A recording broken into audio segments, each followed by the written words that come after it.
car now for approximately 3 months. I put on, right at the moment, I'm at 8,210 miles on the car.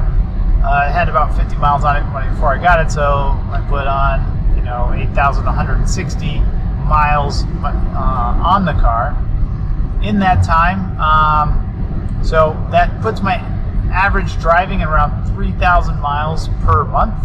And so comparing to my Honda Civic, I can now start making some estimates as to how much money I'm saving. Now, I think it should be clear that you don't actually save any money with a car. A car is not something where it appreciates in value. It's always a loss.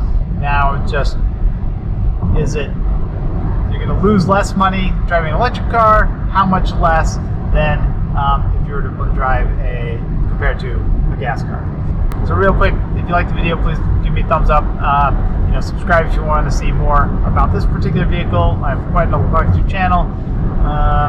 So check it out, subscribe, helps the channel, I appreciate it. And then let's get into the money and the savings.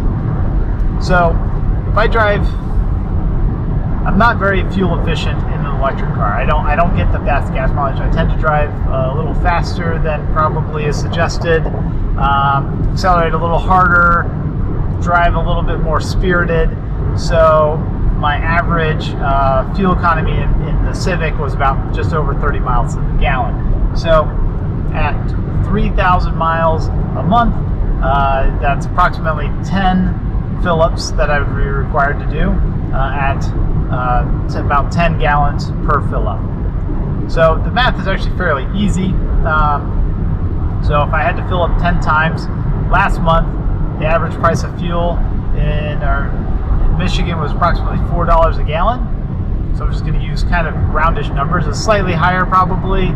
I'll double check and I can put the math down below if you're really interested.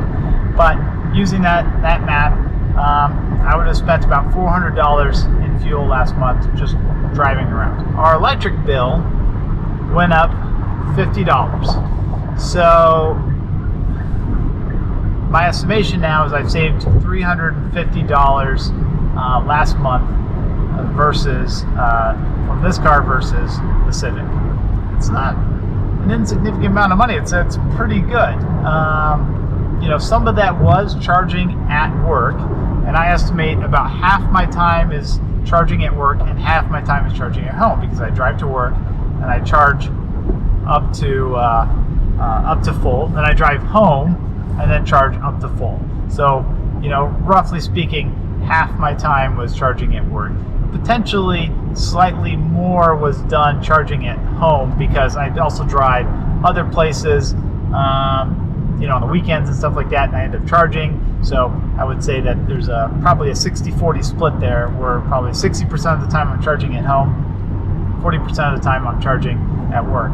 Keeping that in mind, it's approximately then, let's say, if I charge 100% of the time at home, it'd be closer to probably $100 difference in my electric bill versus 50, and so that would still be a savings of approximately $300.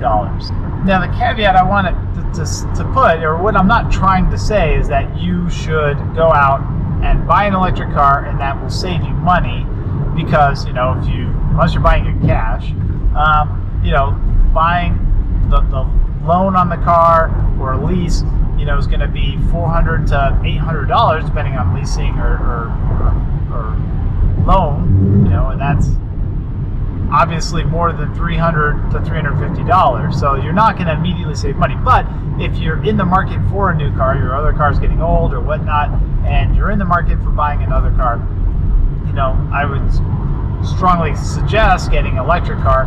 In addition to being cheaper to maintain, you have a lot less volatility in the energy market than you do in the oil market. So though I do expect over the next few months that potentially we could see an increase in natural gas prices, so that'll impact you if you have gas appliances, and then also potentially on your electric bill, because a lot of plants have, a lot of states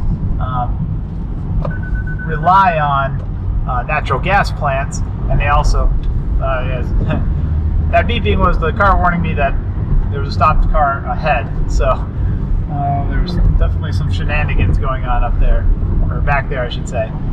But what I was going to say is that yeah, a lot of states are utilizing natural gas.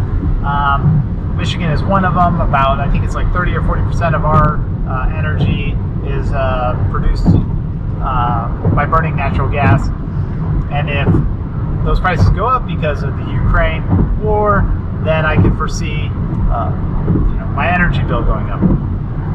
But it would be a lot less volatile than you see with the gas prices, where one day it's $3 a gallon, next day it's $3.50, the next day it's $4. Now we're up above $5 a gallon as I speak. And if it stays above there, I'm kind of betting by buying this car that it's actually going to go up, and that's why I leaned forward and bought the electric car now versus waiting a year or two before getting an electric car.